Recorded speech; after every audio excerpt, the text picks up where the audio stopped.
ವಿದ್ಯಾರ್ಥಿಗಳಲ್ಲಿ ಆತ್ಮಹತ್ಯೆ ನಿಲ್ಲಿಸಿ ಅಂತ ನಮ್ಮ ಕೆ ಕೃಷ್ಣಮೂರ್ತಿಯವರು ಶಿವಮೊಗ್ಗ ಟ್ರೈನಿಂಗ್ ಫೀಲ್ಡಲ್ಲಿ ಇದ್ದಾರೆ.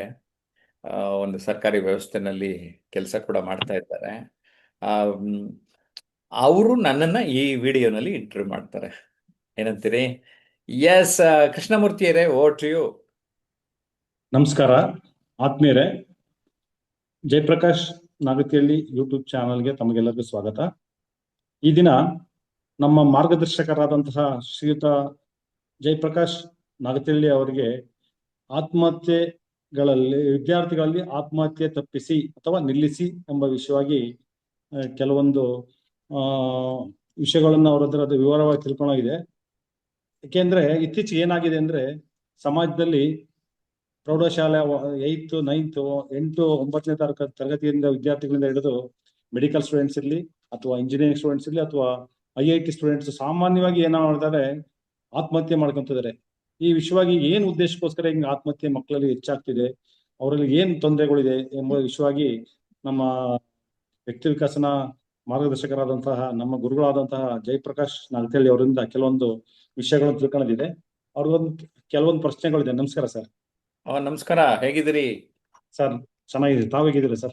It's fine. ಹೇಳಿ, ಒಳ್ಳೆ ವಿಷಯ ಅನಿಸ್ಕೊಂಡಿದ್ದೀರಿ. ಗುಡ್. ಸರ್, ಏನಾಗಿದೆ ಅಂದ್ರೆ ನನಗೂ ಸಹ ಇದು ವಿಷಯ ಕಾಡ್ತಾ ಇದೆ. ಯಾಕೆಂದ್ರೆ ನಾವು ಸಹ ಇಲ್ಲಿ ತರಬೇತಿ ಫೀಲ್ಡ್ ಅಲ್ಲಿ ಇದ್ದೀವಿ. ನಮ್ಮಲ್ಲೂ ವಿದ್ಯಾರ್ಥಿಗಳಿಗೆ ಇತ್ತೀಚೆಗೆ ಈ ಕರೋನಾ ಬಂದಾದ್ಮೇಲೆ ಏನಾಗಿದೆ ಅಂದ್ರೆ ಮಕ್ಕಳಲ್ಲಿ ತುಂಬಾ ಈ ತರ ನೆಗೆಟಿವ್ ಸೆನ್ಸೇ ಜಾಸ್ತಿ ಇದೆ ಮಕ್ಕಳಲ್ಲಿ. ಈ ವಿಷಯವಾಗಿ ನನಗೆ ಕೆಲವೊಂದು ಪ್ರಶ್ನೆಗಳು ಕಾಡ್ತಾ ಇತ್ತು. ಅದಕ್ಕೋಸ್ಕರ ನಮ್ಮ ಗುರುಗಳಾದಂತಹ ಜಯಪ್ರಕಾಶ್ ನಾಗತಿಹಳ್ಳಿ ಅವ್ರ ಜೊತೆ ಈ ವಿಷಯಗಳನ್ನ ಹಂಚ್ಕೊಂಡಾಗ ಏನ್ ತಿಳಿಯುತ್ತೆ ಅನ್ನೋದು ತಿಳ್ಕೊಳಕ್ಕೋಸ್ಕರ ನಾನು ಈ ಸಂದರ್ಶನದಲ್ಲಿ ಇದ್ದೀನಿ ಸರ್. Good good. ನಮಗಾಗಿ ತಮ್ಮಲ್ಲಿ ಒಂದು 2 ಪ್ರಶ್ನೆಗಳು ಕೇಳ್ತೀನಿ ಸರ್. ಒಂದ್ 2-3 ಕ್ವಶನ್ಸ್ ಇದೆ. ಮೊದಲನೇದಾಗಿ, ಸುಮಾರು ವರ್ಷಗಳಿಂದ ಇವತ್ತಿಗೆ ಅಂದ್ರೆ ಇತ್ತೀಚೆಗೆ ಅಂತೆಲ್ಲ ಸುಮಾರು ವರ್ಷದಿಂದಾನೇ ಇದೆ ಇದು, ವಿದ್ಯಾರ್ಥಿಗಳು ಆತ್ಮಹತ್ಯೆ ಮಾಡಿಕೊಳ್ತಿದ್ದಾರೆ. ಇದಕ್ಕೆ ಮುಖ್ಯ ಕಾರಣ ಏನು ಸರ್ ಅಂತ ನಮ್ದೊಂದು ಪ್ರಶ್ನೆ ಸರ್ ಇದು. ಅಂದ್ರೆ ಸೋತ್ರೆ ಏನು, ಫೇಲ್ ಆದ್ರೆ ಏನು, ಅಪ್ಪ ಅಮ್ಮ ಏನ್ ಅನ್ಕೋತಾರೆ, ಅವ್ರಿವ್ರು ಏನ್ ಅನ್ಕೋತಾರೆ, ಸುತ್ತಮುತ್ತಲವ್ರು ಏನ್ ಅನ್ಕೊಂತಾರೆ, ಇದೇ ಸಮಸ್ಯೆ. ನಾವು ಟೇಕ್ ಇಟ್ ಈಸಿ ಪಾಲಿಸಿ ಅಂತೀವಿ, ಅದನ್ನ ಈ ವಿಷಯದಲ್ಲಿ ಮಾಡಲ್ಲ. ಜೊತೆಗೆ ಏನು ಅಂದ್ರೆ, ಸಕ್ಸಸ್ ಆದವ್ರನ್ನ ಅಟ್ಟಕ್ಕೆ ಕೂರಿಸ್ತಾರೆ, ಸೋತವ್ರನ್ನ ತೆಗ್ಲಿ ತೆಗ್ಲಿ ಬೈದು ಬೈದು ಅವಮಾನ ಮಾಡಿ, ನೋಡ ನಿನ್ನ ಬೇರೆಯವ್ರ ಜೊತೆ ಕಂಪೇರ್ ಮಾಡಿ. ಅದಕ್ಕೆ ಕಂಪೇರ್ ಮಾಡಬೇಡಿ ಅಂದ್ಬಿಟ್ಟು ನಾನು ಕೀಳರಿಮೆ ಅಂತ ಒಂದು ಪುಸ್ತಕ ಬರೆದಿದ್ದೇನೆ. ಇಂಗ್ಲಿಷ್ನಲ್ಲಿ ಇದು ಇನ್ಫೀರಿಯಾರಿಟಿ ಕಾಂಪ್ಲೆಕ್ಸ್ ಅಂತ ಆಗಿದೆ. ಸೊ ಕನ್ನಡದಲ್ಲಿ ಕೀಳರಿಮೆ, ಇಂಗ್ಲಿಷ್ನಲ್ಲಿ ಇನ್ಫೀರಿಯಾರಿಟಿ ಕಾಂಪ್ಲೆಕ್ಸ್ ಅಂತ. ಇದು ಏನಂದ್ರೆ, ನಮ್ಮಲ್ಲಿ ಕೀಳು ಫೇಲ್ ಆದ್ರೆ you are waste, you are useless ಅಂತಾರೆ. ಸೊ ನಾನೇನ್ ಹೇಳ್ತೀನಿ ಅಂದ್ರೆ, no one is useless but they are used less ಅಂತ ಒಂದು ಮಾತು ಹೇಳ್ತಾ ಇರ್ತಾನೆ. ಎಲ್ಲ ಯೂಸ್ಡ್ ಲೆಸ್ ಅಷ್ಟೇ. ಆಮೇಲೆ ಏನ್ ಆಕಾಶ ಏನ್ ತಲೆ ಮೇಲೆ ಕಳಚಿ ಬೀಳಲ್ಲ, ಆದ್ರೆ ಆಕಾಶ ತಲೆ ಮೇಲೆ ಕಳಚಿ ಬೀಳ್ತು ಅನ್ನೋ ತರ ಆಡ್ತಾರೆ ಜನ. ಅದು ಆಡಬೇಡಿ. ಬಿಕಾಸ್ ನೀವು ಹೇಳ್ದಂಗೆ ನಮ್ಮ ಕಾಲದಲ್ಲಿಯೂ ಸುಮಾರು ಕೆಲವು ವರ್ಷಗಳ ಹಿಂದೆಯೂ ಆವಾಗ ಕೆರೆ ಬಾವಿ ನೋಡ್ಕೋತಾ ಇದ್ರು. ಈಗ ಸಿಸ್ಟಮ್ ಚೇಂಜ್ ಆಗಿದೆ, ಬೇರೆ ಬೇರೆ ಥರ ನೇಣಾಕೊಳ್ಳೋದು ಏನೇನೋ ಮಾಡ್ತಾರೆ. ಫಿಲಮ್ನಲ್ಲಿ ಪಾಸಿಟಿವ್ ಆಗಿರೋದನ್ನು ತಗೊಳ್ಳೋದಕ್ಕಿಂತ ನೆಗೆಟಿವ್ ಅಂಶಗಳನ್ನ ಬಿಂಬಿಸಿದ್ರೆ ಫಿಲಮ್ ಓಡುತ್ತೆ ಅಂತ ಬೇರೆ ಜಾಸ್ತಿ ತೋರಿಸ್ಬಿಡ್ತಾರೆ. ರಕ್ತ ತೋರಿಸ್ತಾರೆ, ಮತ್ತೆ ನೆಗೆಟಿವ್ ಅಂಶಗಳನ್ನು ತೋರಿಸ್ತಾರೆ. ಅದರಿಂದ ಕೂಡ ಮಕ್ಕಳು ತುಂಬಾ ಇನ್ಫ್ಲೂಯೆನ್ಸ್ ಆಗ್ಬಿಡ್ತಾ ಇದ್ದಾರೆ. ಇವೆಲ್ಲ ಕಾರಣ ಅಂತ ಅನ್ಸತ್ತೆ. ಇದಕ್ಕೆ ಉತ್ತರ ಏನು ಅಂದ್ರೆ, ರಿವರ್ಸ್ ಆರ್ಡರ್, ಕಾನ್ಫಿಡೆನ್ಸ್ ಬರ್ಬೇಕು ಅವ್ರಿಗೆ. ನಾನು ಅದಕ್ಕೆ ಸೋಲುಗಳಿಗೆ ಅಂಜದಿರಿ ಅಂತ ಪುಸ್ತಕ ಬರ್ದೀನಿ ಇಂಗ್ಲಿಷಲ್ಲಿ, ಫಿಯರ್ ನಾಟ್ ಫೇಲ್ಯೂರ್ಸ್ ಅಂತ. ಈ ಪುಸ್ತಕ ಒಂದ್ ಸ್ವಲ್ಪ ಓದ್ಕೊಂಬಿಡಿ. ಆರಂಭದಲ್ಲೇ ವರ್ಷದ ಓದಕ್ಕೆ ಆರಂಭ ಮಾಡ್ತಾ ಇದ್ದ ಹಾಗೇನೆ ಒಂದು ಲೆವೆಲಿಗೆ ನಾನು ಗ್ಯಾರಂಟಿ ಕೊಡ್ತೇನೆ, ನಿಮ್ಮಲ್ಲಿ ನೀವು ಆತ್ಮವಿಶ್ವಾಸವನ್ನ ಇಟ್ಟುಕೊಳ್ಳಿ, ನಿಮ್ಮ ಮೇಲೆ ನೀವು ನಂಬಿಕೆಯನ್ನ ಬಲವಾಗಿ ಮಾಡಿಕೊಳ್ಳಿ ಅಂತ ಹೇಳಕ್ ಇಷ್ಟಪಡ್ತೀನಿ ಕೃಷ್ಣಮೂರ್ತಿ ಅವರೇ. ಹಾಗಾದ್ರೆ ಈ ವಿಷಯದಿಂದ ನಮ್ಗೆ ಏನ್ ಗೊತ್ತಾಯ್ತು ಅಂದ್ರೆ, ಮಕ್ಕಳನ್ನ ಇನ್ನೊಬ್ರು ಮಕ್ಕಳ ಜೊತೆ ಕಂಪೇರ್ ಮಾಡಬೇಡಿ ಅಂತ ವಿಷಯ ಸರ್ ಇದು, ನೀವು ಹೇಳೋದು. ಹೌದು, ಕಂಪೇರು ಮಾಡಬಾರ್ದು, ಜೊತೆಗೆ ಇವ್ರನ್ನ ಹೀಗೆಳಿಬಾರ್ದು. ನೀನು ಪ್ರಯೋಜನ ಇಲ್ಲ, ಯೂಸ್ಲೆಸ್ ಫೆಲೋ, ಇವೆಲ್ಲ ಏನು. ವಿ ಶುಡ್ ಅಕ್ಸೆಪ್ಟ್ ಅಂತೀವಿ. ಅವ್ರು ಎಷ್ಟೇ ಮಾರ್ಕ್ಸ್ ತೆಗೆದ್ರು ಅವ್ರು ನಮ್ಮ ಮಕ್ಕಳು ಅಲ್ವಾ? ನಮ್ಮ ಮಕ್ಕಳು ಅವ್ರನ್ನ ಅಕ್ಸೆಪ್ಟ್ ಮಾಡಬೇಕು. ಅಕ್ಸೆಪ್ಟ್ ಮಾಡಿದ್ರೆ ಅವರು ಮಕ್ಕಳಿಗೆ ಪಾಸಿಟಿವ್ನೆಸ್ ಇರುತ್ತೆ. ಹೌದೌದೌದು. ಆದಷ್ಟು ನಾವು ನೆಗೆಟಿವ್ ಇಂದ ಪಾಸಿಟಿವ್ ತರಕ್ಕೆ ಪ್ರಯತ್ನ ಪಡ್ಬೇಕು ಮಕ್ಕಳನ್ನ ಅಂತ ತಾವ್ ಹೇಳ್ತೀರಿ ಸರ್. ಅಂದ್ರೆ ಎಲ್ಲ ಸಾಮಾನ್ಯವಾಗಿ ಎಲ್ಲ ಮೂಲತಃ ಮನುಷ್ಯ ಒಳ್ಳೆಯವನೇ. ಆ ಹೌದು. ಪರಿಸರ, ಸಂದರ್ಭ, ಹ್ಮ್. ಕೆಲವೊಂದ್ಸರಿ ನಾವು ಸರಿಯಾದ ಮಾರ್ಗದರ್ಶನ ನೀಡದೆ ಆ ರೀತಿ ಆಗ್ಬಿಡ್ತದಷ್ಟೇ. ಹೌದು. ಆದ್ರೂ ಸಹ ಮಕ್ಳಿಗೆ ಏನಂದ್ರೆ ಅಷ್ಟು ಇಷ್ಟು ವಿಷಯಗಳು ನಾವು ಹೇಳಿದ್ರು ಸಹ ಅವ್ರಿಗೆ ಮಕ್ಳಿಗೆ ಆತರ ಇದರಿಂದ ಹೊರಗಡೆ ಬರೋದಿಲ್ಲ. ಪ್ರೆಷರ್ ಇಂದ, ಒತ್ತಡದಿಂದ. ಅಂತ ಮಕ್ಕಳಿಗೆ ತಮ್ಮ ಆತ್ಮಸ್ಥೈರ್ಯ ತುಂಬಲು ಏನ್ ಸಲಹೆ ನೀಡ್ತಿರ್ತಾವ? ಒಂದು ಮಾನಸಿಕ ಚಟುವಟಿಕೆ, ಒಂದು ದೈಹಿಕ ಚಟುವಟಿಕೆ. ಓಕೆ. ಮಾನಸಿಕ ಚಟುವಟಿಕೆ ಅಂದ್ರೆ ಓದೋದು ಕೂಡ ಅದರಲ್ಲಿ ಬರ್ತದೆ. ಹ್ಮ್. ಮತ್ತೆ ಕೆಲವೊಂದು ಉತ್ತಮ ಹವ್ಯಾಸಗಳು, ಅಭ್ಯಾಸಗಳು ಸಹಾಯ ಮಾಡುತ್ತೆ. ಹ್ಮ್. ಒಂದು ಶಾರೀರಿಕ ಚಟುವಟಿಕೆ, ಒಂದು ಮಾನಸಿಕ ಚಟುವಟಿಕೆ, ಒಂದು ಶಾರೀರಿಕ ಚಟುವಟಿಕೆ, ಇವೆರಡೂ ಕೂಡ ತುಂಬ ಮುಖ್ಯ ಆಗುತ್ತೆ. ಆ ಹ್ಮ್. ನಿಟ್ಟಿನಲ್ಲಿ ಎಲ್ಲರೂ ಕೂಡ ಏನಾದರೂ ಒಂದು ಎಕ್ಸ್ಟ್ರಾ ಆಕ್ಟಿವಿಟೀಸ್, ಅದಕ್ಕೆ ಪಠ್ಯೇತರ ಚಟುವಟಿಕೆಗಳು ಅಂತ ಹೇಳ್ತೇವೆ, ಎಕ್ಸ್ಟ್ರಾ ಕರಿಕ್ಯುಲರ್ ಆಕ್ಟಿವಿಟೀಸ್. ಸೊ ಹ್ಮ್. ಬರೀ ಓದೋದ್ರ ಜೊತೆಗೆ ಎಕ್ಸ್ಟ್ರಾ ಕರಿಕ್ಯುಲರ್ ಆಕ್ಟಿವಿಟೀಸ್ ಇದ್ದಾಗ, ಉದಾಹರಣೆಗೆ ಸ್ಪೋರ್ಟ್ಸ್ ಯಾವ್ದಾರ ಒಂದು ಕ್ರೀಡೆನಲ್ಲಿ ಇನ್ವಾಲ್ವ್ ಆಗ್ತಾರೆ ಅನ್ಕೊಳ್ಳೋಣ. ಅಲ್ಲಿ ಹ್ಮ್. ಸೋಲು ಗೆಲುವು ಅಭ್ಯಾಸ ಆಗತ್ತೆ. ಹ್ಮ್. ನಾವು ಸೋಲನ್ನು ಕೂಡ ನಾವು ಸಕಾರಾತ್ಮಕವಾಗಿ ತಗೊಂಡು ಸೋಲು ಒಂದು ಅನುಭವ ಅಂತ ಹ್ಮ್. ನಾವು ಭಾವಿಸೋಕ್ಕೆ ಆರಂಭ ಮಾಡ್ತೀವಿ. ಅದನ್ನ ಹ್ಮ್. ನಾವು ಅರ್ಥ ಮಾಡಿಸ್ಬೇಕಷ್ಟೇ. ಬಿಕಾಸ್ ಸೋಲು ಗೆಲುವು ಆಮ್, ಒಂದೇ ನಾಣ್ಯದ ಎರಡು, ಆ, ಒಂದು ಕಾಯಿನ್ ಅಂದ್ರೆ ಎರಡು ಭಾಗ ಇರುತ್ತದೆ. ಹಾಗೆ ಜೀವನದ ಎರಡು ಭಾಗ. ಅದನ್ನ ನಾವು ಕ್ಲಿಯರ್ ಆಗಿ ಸರಿಯಾಗಿ ಅರ್ಥ ಮಾಡ್ಕೊಂಬೋಣ. ಹ್ಮ್. Okay sir. ಓಕೆ. ಹಾ. ಓಕೆ. ಅದೇ ಸರ್, ಈಗ ಇತ್ತೀಚೆಗೆ ನನಗೆ ಈಗ ಕೆಲವೊಂದು ತುಂಬಾ ಈಗ ನೀವು ನಮಗೆ ತುಂಬಾ ಬುಕ್ಸ್ಗಳು ಎಲ್ಲ ಬರ್ದಿದ್ದಾರೆ ಸರ್. ಈಗ ನಮಗೆ ವ್ಯಕ್ತಿ ವಿಕಸನ ಬಗ್ಗೆ, ಇಲ್ಲಿ ಪ್ರತಿಯೊಂದು ಪರ್ಸನಲ್ ಡೆವಲಪ್ಮೆಂಟ್ ಬಗ್ಗೆ ಎಲ್ಲ ವಿದ್ಯಾರ್ಥಿಗಳಿಗೆ ಈ ಆತ್ಮಸ್ಥೈರ್ಯ ತುಂಬಲಿಕ್ಕೆ ಆತ್ಮಹತ್ಯೆ ಬಗ್ಗೆ ತಾವೊಂದು ಇನ್ನೊಂದು ಲೇಖನ ಯಾಕೆ ಬರೀಬಾರ್ದು ಅಂತ ನನ್ನೊಂದು ಅನಿಸಿಕೆ ಸರ್. ಈ ಇಲ್ಲ ತುಂಬಾ ಲೇಖನ, ನಾನು ನೀವು ಆತ್ಮಹತ್ಯೆ ತಪ್ಪಿಸಿ ಆತ್ಮಹತ್ಯೆ ಮಾಡ್ಕೋಬೇಡಿ ಅನ್ನೋದಕ್ಕಿಂತ, ಅವ್ರಿಗೆ ಉದ್ದೇಶಿಸಿ ಮಕ್ಕಳಿಗಾಗಿ. ಕೇಳಿ ಕೇಳಿ, ಜೀವನ ಜೀವನ ಹ್ಮ್. ಹೇಗೆ ಕಳಿಬೇಕು, ಜೀವನ ಹೇಗೆ ನಾವು ರೂಪಿಸ್ಕೋಬೇಕು, ರೂಢಿಸ್ಕೋಬೇಕು ಅಂತಾನೆ ಇದುವರೆಗೆ ಈಗಾಗಲೇ 15 ಪುಸ್ತಕ ಪ್ರಕಟ ಆಗಿದೆ. ಹ್ಮ್ ಸರ್. 16ನೇದು ತರಬೇತಿಯಿಂದ ಯಶಸ್ಸು ಅಂತ ಒಂದು ಕೃತಿ ಬರಿತಾ ಇದ್ದೇನೆ. ಅಂದ್ರೆ ನೀವು ಹ್ಮ್. ತರಬೇತಿ ಮಾರ್ಗದರ್ಶನ ಪಡಿಬೇಕು. ಜಸ್ಟ್ ಹ್ಮ್. ತರಬೇತಿ ಮಾರ್ಗದರ್ಶನ ಪಡೆದ್ರೆ ಸಾಕು ಸರ್. ಮತ್ತೆ ಹ್ಮ್ ನನ್ನ ಸರ್. ಎಲ್ಲ ಪುಸ್ತಕಗಳಲ್ಲಿ ಈ ಪದ ಹೇಳಲ್ಲ ಅಷ್ಟೇ. ಹ್ಮ್. ಕೇವಲ ಸೋಲುಗಳಿಗೆ ಅಂಜಿದಿರಿ ಇನ್ನು ಪುಸ್ತಕದಲ್ಲಿ ಒಂದು ಮಾತ್ರ. ಮುಂದುವರೆದು ಕೇಳೋದಾದ್ರೆ ಸರ್, ವಿದ್ಯಾರ್ಥಿಗಳಿಗಿಂತ ಒಂದು ಒಂದು ಟೈಟ್ಲ್ ಅಲ್ಲಿ ವರ್ಡ್ ಎಲ್ಲಾದ್ರೂ ಒಂದು ಸೇರಿಸಬಹುದಾ ಸರ್ ತಾವು ಅಂತ ಯಾವ್ದಾದ್ರು? ಹೇ, ಇಲ್ಲಿ ಹೇಳ್ತೀನಿ ಏನು ಅಂತ. ನಾವು ಈಗ ಹ್ಮ್. ನಾನು ಜನರಲ್ ಆಗಿ ಒಂದು ಪುಸ್ತಕ ತಗೋತೀನಿ, ಯಾವುದೋ ಒಂದು ಪುಸ್ತಕ ಬರೀತೀನಿ ಅನ್ಕೊಳ್ಳಿ. ಅದು ಹ್ಮ್. ಚಿಕ್ಕ ವಯಸ್ಸಿನಿಂದ ಸೀನಿಯರ್ ಸಿಟಿಸನ್, ಹಿರಿಯ ನಾಗರಿಕರವರೆಗೂ ಹ್ಮ್. ವಿಚಾರ ಬದುಕು ಒಂದೇ. ಹ್ಮ್. ಸೊ ನಾನು ಈಗ ವಿದ್ಯಾರ್ಥಿಗಳಿಗಾಗಿ, ಪೋಷಕರು ಶಿಕ್ಷಕರಿಗೆ ಅಂತ ಮುಂದೆ ಪರೀಕ್ಷೆ ನಿರೀಕ್ಷೆ ಅನ್ನೋ ಕೃತಿ ಹ್ಮ್. ಅಣಿಗೊಳಿಸ್ತಾ ಇದ್ದೇನೆ.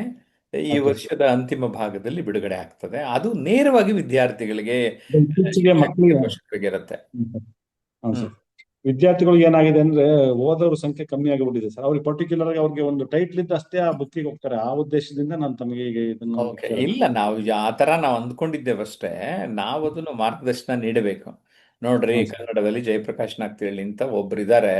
ಹ್ಮ್ ಸರ್. ಸರ್ಕಾರಿ ಕೆಲಸ ಬಿಟ್ಬಿಟ್ಟು ನಿಮ್ಮನ್ನು ಉದ್ಧಾರ ಮಾಡಕ್ಕೆ ಅಂತ ಪುಸ್ತಕ ಬರೀತಾ ಇದ್ದಾರೆ. ಆ ಹಾ ಸರ್. ಆ ಪುಸ್ತಕ ಓದಿ, ಆನ್ಲೈನು ಆಫ್ಲೈನ್ ಕ್ಲಾಸ್ ಅಟೆಂಡ್ ಮಾಡಿ, ನಿಮ್ಮಲ್ಲಿ ಹ್ಮ್. ಸಾಕಷ್ಟು ಬದಲಾವಣೆಗಳಾಗ್ತದೆ, ಪರಿವರ್ತನೆಗಳಾಗುತ್ತೆ ಅನ್ನೋದನ್ನ ತಿಳಿಸ್ಬೇಕು. ಉದಾಹರಣೆಗೆ ನಾನು ಈ ಸಂದರ್ಭದಲ್ಲಿ ನನ್ನ ಹೊಸ 3 ಪುಸ್ತಕಗಳ ಬಗ್ಗೆ ನಿಮಗೆ ಮಾಹಿತಿ ಕೊಡಬೇಕು ಅಂತ ಇದ್ದೇನೆ. ಹ್ಮ್ ಸರ್. ಲೈಫ್ ನಮ್ದೇನೆ ಎನ್ನುವ ಈ ಒಂದು ಕೃತಿಯಲ್ಲಿ ಆ, ನಾನು ಆ, ನಮ್ಮ ಲೈಫು ನಮ್ದು, ಟೆನ್ಷನ್ ಹ್ಮ್. ಮಾಡ್ಕೋಬೇಡಿ. ಓಕೆ, ಸೊ ಇದೆಲ್ರಿಗೂ ಹೇಳಿದ್ದೀನಿ, ಅದ್ರಲ್ಲಿ ವಿದ್ಯಾರ್ಥಿಗೂ ಹೇಳಿದಾಗೇನೆ ಅದು ಲೆಕ್ಕ ಬರ್ತದೆ. ಓಕೆ. ಸೊ ಹಾ ನಾವು ಆ ಸರ್. ಥರ ಪ್ಲ್ಯಾನ್ ಮಾಡ್ಕೋಬೇಕು. ಹ್ಮ್. ನಾವು ಯಾವಾಗ ಆ ಥರ ಪ್ಲ್ಯಾನ್ ಮಾಡ್ಕೊಳ್ತೀವಿ, ಈ ಲೈಫು ನಮ್ದೇನೆ ನೋಡಪ್ಪ, ನೀನು ಯಾವುದೇ ವಯಸ್ಸಲ್ಲಿರು, ನಮ್ಮ ಲೈಫು ನಮ್ಮದು ಅಂತ ಯಾವಾಗ ನಾವು ಭಾವಿಸ್ತೀವಿ, ನಮಗೊಂದು ಕ್ಲಾರಿಟಿ ಬರ್ತದೆ, ಆ ಸ್ಪಷ್ಟತೆ ಬರ್ತದೆ. ಇನ್ಯಾರಿಗೂ ಅಲ್ಲ ಬದುಕು, ನಿನ್ನ ಬದುಕನ್ನು ನೀನು ರೂಪಿಸಿಕೋ, ನಿನ್ನ ಬದುಕನ್ನು ನೀನು ಸರಿಯಾಗಿ ಹ್ಯಾಂಡಲ್ ಮಾಡ್ಕೋ, ನಿನ್ನ ಬದುಕನ್ನು ನೀನು ಚೆನ್ನಾಗಿ ಅರಿಯಿರಿ, ತಿಳ್ಕೊಳ್ಳಿ ಅಂತ ಹೇಳ್ತಾನೆ. ಫಾರ್ ಎಕ್ಸಾಂಪಲ್, ಅನನ್ಯತೆ ಅರಿಯಿರಿ ಎನ್ನುವ ಕೃತಿಯಲ್ಲಂತೂ, hmm. You don't have right to compare yourself with anybody. Okay. So ನೀವು ನಿಮ್ಮೊಂದಿಗೆ ಮಾತ್ರ ಕಂಪೇರ್ ಮಾಡ್ಕೋಬೇಕು. Because you are the only masterpiece in your life. ನಮ್ಮ ಲೈಫಲ್ಲಿ ನಮ್ಮ ಥರ ಹಿಂದೆ ಹುಟ್ಟಿಲ್ಲ, ಇವತ್ತು ಹ್ಮ್ ಇಲ್ಲ ಯಾರೂ, ಮತ್ತೆ ಮುಂದೆ ಹುಟ್ಟಲ್ಲ. ಹ್ಮ್ ಸೊ ಇದನ್ನ ನಾವು ಅರ್ಥ ಮಾಡ್ಕೋಬೇಕು. So that means what, we are the only master pieces in the world. So ನಾವು ಅರ್ಥ ಮಾಡ್ಕೊಳ್ಳೋಣ, ನಮ್ಮ ಯುನೀಕ್ನೆಸ್ನ ಅರ್ಥ ಮಾಡ್ಕೊಳ್ಳೋಣ. ಮತ್ತೆ ಜೀವನದಲ್ಲಿ ನೋಡಿ, ಉತ್ಸಾಹ ಇದ್ದು ಬಿಟ್ರೆ, ಹೌದು. ಜೀವನೋತ್ಸಾಹ ನಮ್ಮಲ್ಲಿ ಇದ್ದರೆ ಅಚ್ಚಾ. ಆಟೋಮೆಟಿಕಲಿ ಏನಾಗ್ತದೆ, ನಾವು ಯಾವುದೇ ರೀತಿಯ ಆತ್ಮಹತ್ಯೆ ಕಡೆಗೆ ಹೋಗಲ್ಲ ಅಲ್ವೇ? ಅದನ್ನ ಅರ್ಥ ಹೌದು. ಮಾಡ್ಕೋಬೇಕು. ಮತ್ತೆ ನಮ್ಮ ಲೈಫ್ನೇ ಒಂದು ಮಿರರ್ ಅಂದ್ಕೊಂಡು ನಾನು ಇಲ್ಲಿ ಏನು ಮಾಡ್ತೇನೆ, ಫಿಸಿಕಲ್ ಶಾರೀರಿಕವಾಗಿ, ಮೆಂಟಲ್ ಮಾನಸಿಕವಾಗಿ, ಇಂಟೆಲೆಕ್ಚುಯಲ್ ಬೌದ್ಧಿಕವಾಗಿ, ಎಮೋಷನಲ್ ಭಾವನಾತ್ಮಕವಾಗಿ, ಸ್ಪಿರಿಚುವಲ್ ಆಧ್ಯಾತ್ಮಿಕವಾಗಿ, ಫೈನಾನ್ಷಿಯಲ್ ಆರ್ಥಿಕವಾಗಿ, ಈ 6 ಅಂಶಗಳ ಕಡೆಗೆ ಗಮನ ಕೊಡಿ ಅಂತ ಈ ಒಂದು ಕೃತಿಯಲ್ಲಿ ಬರೆದಿದ್ದೇನೆ. ಹ್ಮ್ ಸೊ ವ್ಯಕ್ತಿತ್ವದ ಬಗ್ಗೆ ಕ್ಲಾರಿಟಿ ಬಂದಾಗ ನಮ್ಮ ಬದುಕು ಈ ಹೌದಲ್ವಾ, living larger then the life, date of birth date of death ಎರಡು ಆ, ನಡುವೆ ಇರೋದೇ ಲೈಫು. ಅದನ್ನ ಅರ್ಥ ಮಾಡ್ಕೊಂಬಿಡೋಣ. ಹೌದು. ಟೈಮ್ ಕಂಟಿನ್ಯೂಸ್ ಆಗಿದೆ, ಬಟ್ ನಮ್ಮ ಟೈಮ್ ಎಷ್ಟು ಅಂದ್ರೆ ಇವೆರಡೇ. ಹೌದು. ಇದನ್ನ ನೀವು ಯಾವಾಗ ಅರ್ಥ ಮಾಡ್ಕೊಳ್ತೀರಿ, ನಿಮಗೆ ಬದುಕಿನ ಬಗ್ಗೆ ಒಂದು ಸ್ಪಷ್ಟತೆ ಬರ್ತದೆ. ಅದೇ ಹೌದು. ನಿಟ್ಟಿನಲ್ಲಿ ತಾವು ಕೇಳಿದ್ರಿ ನನ್ನ, ಸರ್ ನೀವು ಯಾಕೆ ವಿದ್ಯಾರ್ಥಿಗಳಿಗೆ ಮಾರ್ಗದರ್ಶನ ನೀಡಬಾರ್ದು ಅಂತ. ನೋಡಿ, ಹ್ಮ್ ನಾನು ಇಡೀ ಸಮುದಾಯಕ್ಕೇನೆ ಮಾರ್ಗದರ್ಶನ ನೀಡಿದ್ದೇನೆ. ಹೌದು. ಏನಂದ್ರೆ, ನಿಮ್ಮ ಲೈಫಲ್ಲಿ ನೀವೇನಾದ್ರು ಬದಲಾಗಬೇಕಾ, ಪರಿವರ್ತನೆ ಹೊಂದಬೇಕಾ, ಎತ್ತರೆತ್ತರಕ್ಕೇರಲು 36 ಮೆಟ್ಟಿಲುಗಳು ಅಂತ ನೀಡಿದ್ದೇನೆ. ಹ್ಮ್ ಸೊ ಈ ಪಾಯಿಂಟ್ಸ್ ಏನ್ ನಾನು ಟಿಪ್ಸ್ ನಮ್ಮ ವೈಯಕ್ತಿಕ ಬದುಕಿನ ಅನುಭವದಲ್ಲಿ ಕೊಡ್ತೇವೆ, ಅದನ್ನ ಹ್ಮ್ ನೀವು ಜಸ್ಟ್ ಅಡಾಪ್ಟ್ ಮಾಡ್ಕೊಂಡ್ಬಿಟ್ರೆ ಆಯ್ತು, ಅಳವಡಿಸ್ಕೊಂಡ್ರೆ ಆಗೋಯ್ತು ಸರ್. ದಟ್ ಈಸ್ ಸೊ, ಅಷ್ಟು ಸರಳವಾಗಿ ನಾನು ಮಾಡಿಕೊಟ್ಟಿದ್ದೇನೆ. ನಿಮ್ಮ ಬದುಕಿನ ಬಗ್ಗೆ ನಿಮಗೆ ಪ್ರೀತಿ ಹುಟ್ಟುತ್ತೆ. ಈ ಬದುಕಲ್ಲದ್ದು ಏನು ಬರುತ್ತೋ ಅದನ್ನು ಅಕ್ಸೆಪ್ಟ್ ಮಾಡ್ಕೊಂಡು ಜೀವನದಲ್ಲಿ ಮುಂದೆ ಸಾಗೋಕೆ ಇದು ಸಹಾಯ ಆಗತ್ತೆ. ಹಾಗಾಗಿ ನನ್ನ ಎಲ್ಲ ಪುಸ್ತಕಗಳ ಮೂಲಕ ಹ್ಮ್ ನಮ್ಮ ಇಡೀ ಸಮುದಾಯಕ್ಕೆ ಅಮ್, ಆತ್ಮವಿಶ್ವಾಸವನ್ನ ತುಂಬುವ ಕೆಲಸವನ್ನ ನಾನು ಮಾಡ್ತಾ ಇದ್ದೇನೆ. ಉದಾಹರಣೆಗೆ, ನುಡಿಗನ್ನಡಿ ಮಾತಾಡ್ರಿ ಅಂತ ಸ್ಕಿಲ್ಸ್ ಟ್ರೈನಿಂಗ್ ಮಾಡ್ತಾರೆ. ಹ್ಮ್ ಇನ್ಫ್ಯಾಕ್ಟ್ ಪಬ್ಲಿಕ್ ಸ್ಪೀಕಿಂಗಿಗೆ ಬಂದ್ರೆ ಸ್ಟೇಜ್ ಫಿಯರ್ ಜೊತೆಗೆ ಎಷ್ಟೊಂದು ಭಯನೇ ಕಿತ್ತೋಗ್ಬಿಡುತ್ತೆ ಸರ್. ಓಕೆ. ಹೌದು. ಸೊ ಹೌದು. ನುಡಿಗನ್ನಡಿ ಆಯ್ತು, ಅನುಕ್ಷಣ ಅನುಭವಿಸಿ, ಟೈಮ್ ಮ್ಯಾನೇಜ್ಮೆಂಟ್, ಸಮಯನ ನೀವು take care of your moments, moments will take care of you ಅಂತೀನಿ. ಸಮಯನ ಸರಿಯಾಗಿ ಅರ್ಥ ಮಾಡ್ಕೊಳ್ಳಿ. ಓಕೆ. ಸೊ ಈಗ ಯಾವಾಗ ಈ ರೀತಿ ನೀವೆಲ್ಲ ಆಲೋಚನೆ ಮಾಡ್ತಾ ಇರ್ತೀರಿ, ಯಾವುದಕ್ಕೂ ಟೆನ್ಷನ್ ಮಾಡ್ಕೊಳ್ಳೋ ಅಗತ್ಯ ಬರೋದಿಲ್ಲ. ಉದ್ಯೋಗ ಕೌಶಲ್ಯಗಳು, ಉದ್ಯೋಗ ಪಡಿಬೇಕಾದ್ರೆ ನಾವು ಹೇಗೆ ಅದಕ್ಕೆ ಒಂದು ಫಿಟ್ ಆಗಬೇಕು, ಹೇಗೆ ಒಂದು ಪ್ರಿಪೇರ್ ಆಗಬೇಕು ಅನ್ನೋವಂಥದ್ದನ್ನು ಕೂಡ ನಾನು ಗೈಡ್ ಮಾಡ್ತಾ ಬರ್ತಾ ಇರ್ತೀನಿ. ಸೊ ಅದರಿಂದ ನಾನು ಮಾಡ್ತಾ ಇರೋದೇನೆ, ಇನ್ಫ್ಯಾಕ್ಟ್ ಈ ಫೀಲ್ಡ್ಗೆ ಬರೋದಕ್ಕೆ ಸಂಪೂರ್ಣವಾಗಿ ತೊಡಗಿಸ್ಕೊಳ್ಳೋಕ್ಕೂ ಕೂಡ ಇದೇ ಕಾರಣ. ಯಾಕೆಂದರೆ ಈ ಒಂದು ಟಿ ವಿ ಪ್ರೋಗ್ರಾಮ್ ಸೋಲುಗಳಿಗೆ ಎಂಜಿದಿರಿ ಅಂತ ಮಾಡಿದೆ. ಒಬ್ಬ ನೇಣಾಕಳಕ್ಕೆ ರೆಡಿ ಇದ್ದ, ಟಿ ವಿ ನೋಡ್ತಾ ನೋಡ್ತಾ ನಿಮ್ಮ ಪ್ರೋಗ್ರಾಮ್ ನೋಡ್ತಾ ಇದ್ದೆ ಸರ್, ನಾನು ಹಗ್ಗ ಕಟ್ಕೊಂಡಿದ್ದೆ, ನಿಮ್ಮ ಪ್ರೋಗ್ರಾಮ್ ನೋಡ್ತಾ ನೋಡ್ತಾ ಹಗ್ಗ ಕಳಿಚ್ದೆ ಅಂತ. ಆವಾಗ ಹ್ಮ್ ಹೌದಲ್ಲ, ನಾನು ಈ ಫೀಲ್ಡಲ್ಲಿ ಇದ್ರೆ ಒಳ್ಳೇದು ಅಂತ ಅನಿಸಿ ಒಂದು ಸರ್ಕಾರಿ ಕೆಲಸಕ್ಕೆ ರಾಜೀನಾಮೆ ಕೊಟ್ಟು ನಾನು ಪೂರ್ಣ ಮಟ್ಟದಲ್ಲಿ ಇವತ್ತು ತರಬೇತುದಾರ ಆಗಲಿಕ್ಕೆ ಸಾಧ್ಯ ಆಯಿತು. ಸೊ ನನ್ನ ಕಡೆಯಿಂದ ನಾನು ಸಮಾಜಕ್ಕೆ ಆಮ್, ಧೈರ್ಯ ತುಂಬ ಪ್ರಯತ್ನ ಮಾಡ್ತಾ ಇದ್ದೀನಿ ಕೃಷ್ಣಮೂರ್ತಿ ಅವರೇ. ಸರಿ.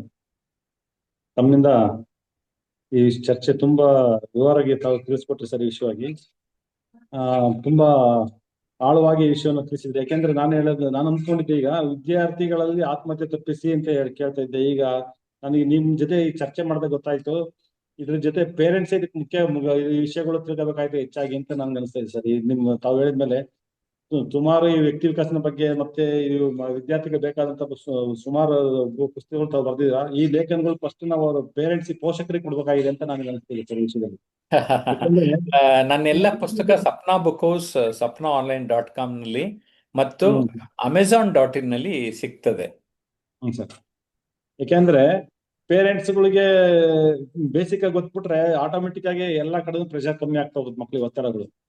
ಅವರು ಸಾಮಾನ್ಯವಾಗಿ ನೀವು ಕೆಲವೊಂದು ಹಿಂದೆ ಹೇಳಿದ್ರೆ ನನಗೆ ಬೇರೆ ಮಕ್ಳ ಜೊತೆ ಹೋಲಿಕೆ ಮಾಡೋದು, ಮತ್ತೆ ತುಂಬಾ ಪ್ರೆಷರ್ ಹಾಕೋದು, ನಾನ್ ಆಗಿಲ್ಲ ನೀನ್ ಆಗ್ಬೇಕು ಅನ್ನೋದು ಮಕ್ಳಿಗೆ. ನಾನು ಓದಿಲ್ಲ ಇದನ್ನ ನೀನ್ ಅದನ್ನ ಅಚೀವ್ ಮಾಡ್ಬೇಕು ಅಂತ ಪ್ರೆಷರ್ ಹಾಕೋದು. ಮಕ್ಳಿಗೆ ಏನಾದ್ರು ಆಟೋಮೆಟಿಕ್ ಆಗಿ ನಾನು ಮಾಡ್ತಿಲ್ಲಲ್ಲ ಅಂತ ಮನ್ಸಲ್ಲಿ ಅವ್ರಿಗೆ ಒಂದು ಈಗೋ ಸ್ಟಾರ್ಟ್ ಆಗ್ಬಿಟ್ಟು ಅವರು ಈ ದಾರಿಗೆ ಹೋಗೋಂಥ ಪ್ರಮೇಯಗಳು ಬರ್ತವೆ.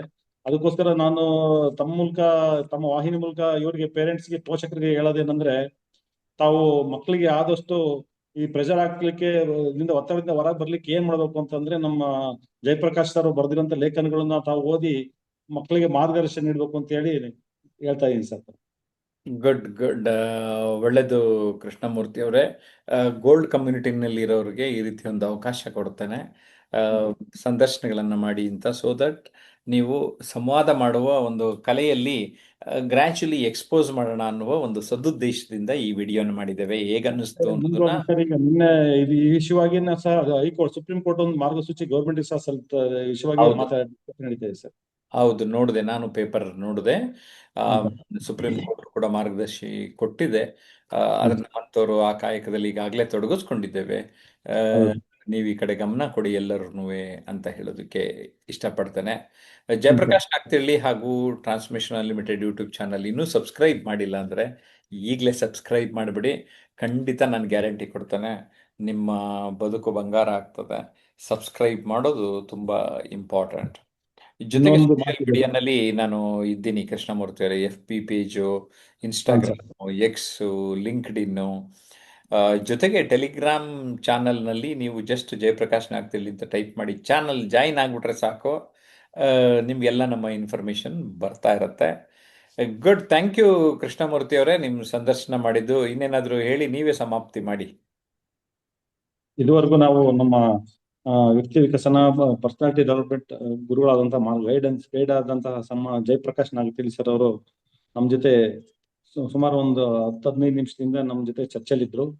ವಿದ್ಯಾರ್ಥಿಗಳಲ್ಲಿ ಆತ್ಮಹತ್ಯೆ ತಪ್ಪಿಸಿ ಅಥವಾ ನಿಲ್ಲಿಸಿ ಎಂಬ ವಿಷಯವಾಗಿ ಈ ಕೆಲವೊಂದು ಇದರಲ್ಲಿ ವಿಷಯಗಳು ಕೇಳ್ಬಿಟ್ಟು ನನಗೆ ಕೆಲವೊಂದು ಇದ್ದಂತ ಡೌಟ್ಗಳು ಸಹ, ಅನುಮಾನಗಳು ಸಹ ಬಗೆಹರಿದೆ. ತಾವು ಸಹ ಈ ವಿಷಯಗಳು ಸಂಬಂಧವಾಗಿ ಈ ಯೂಟ್ಯೂಬ್ ಚಾನಲ್ ಸಬ್ಸ್ಕ್ರೈಬ್ ಮಾಡುವ ಮೂಲಕ ತಾವು ವೀಕ್ಷಣೆ ಮಾಡಿ, ಜೊತೆಗೆ ಅವರು ಸುಮಾರು ಇದಕ್ಕೆ ಸಂಬಂಧಪಟ್ಟಂಗೆ ಮಕ್ಕಳಿಗೆ ಒತ್ತಡ ಏರೋದಿರ್ಲಿ ಅಥವಾ ಪ್ರತಿಯೊಂದು ಯಾವುದೇ ವಿಷಯಗಳಿರ್ಲಿ, ವಿಷಯಕ್ಕೆ ಸಂಬಂಧಪಟ್ಟಂಗೆ ನಮಗೇನಾದ್ರೂ ಒಂದು ಈ ವಿಷಯವಾಗಿ ನಮಗೆ ಅನುಮಾನಗಳು ಅಥವಾ ಡೌಟ್ಗಳು ಇತ್ತು ಅಂದ್ರೆ, ನಮ್ಮ ಗುರುಗಳು ಬರ್ದಿರೋಂತ ಜಯಪ್ರಕಾಶ್ ನಾಗತಿಹಳ್ಳಿ ಸರ್ ಬರ್ದಿರೋಂತ ಬುಕ್ಸ್ಗಳಿದೆ.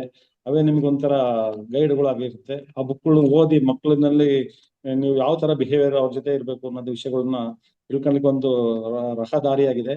ಆದ್ರಿಂದ ಸರ್ ಹಿಂದೆ ಹೇಳಿದ್ರು, ಆ ತರ ಬುಕ್ಸ್ಗಳನ್ನೆಲ್ಲ ತಾವು ಖರೀದಿ ಮಾಡಿ ಓದಿ ಮಕ್ಕಳಿಗೆ ಸಹ ನೀವು ಮಾರ್ಗದರ್ಶನ ನೀಡಬೇಕು ಅಂತ ನಾನು ಕೇಳ್ಕೊತೀನಿ ಸರ್. S, thank you. ನಮಸ್ಕಾರ.